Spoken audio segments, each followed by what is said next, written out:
لعبة جديدة عملت ضجة كبيرة جدا لكل الجيمرز، لأن هي مش بس التريلر والجيم بلاي عجب الناس، ولكن اللعبة دي معمولة من صناع ذا ويتشر 3 وسايبر بانك 2077. تعالوا اوريكم التريلر ونستمتع بيه، وبعد كده اقول لكم تفاصيل عن اللعبة.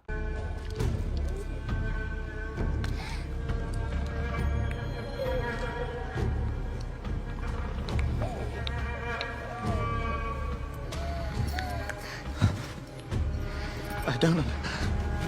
How? I am life. I am death. I am everything in between. I have been watching your little valley.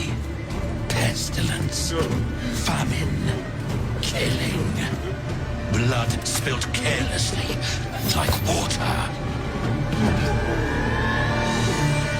Things will be different now.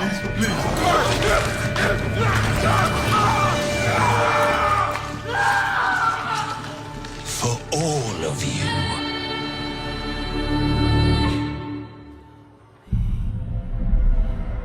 اللعبة اسمها The Blood of Dawn Walker. اللعبة هتبقى Open World Dark Fantasy، وهتبقى AAA RPG. واللعبة دي هتبقى الشابتر الأول أو الجزء الأول من حاجة اسمها Rebel Wolves. واللعبة هتبقى سلسلة بعد كده مكملة، زي مثلا سلاسل كتير جدا من الألعاب زي شفناها زي Assassin's Creed مثلا. انتوا بقى بقولوا لي في الكومنتس ايه رأيكم في اللعبة، شايفينها هتنجح ولا لأ، وهل انتوا بتحبوا الألعاب دي والأنواع دي من الألعاب ولا لأ. اللعبة هتنزل على اكس سيريز اكس، بي سي، وبلاي ستيشن 5. لسه مش متأكدين هتنزل ل 4 و1 ولا لأ.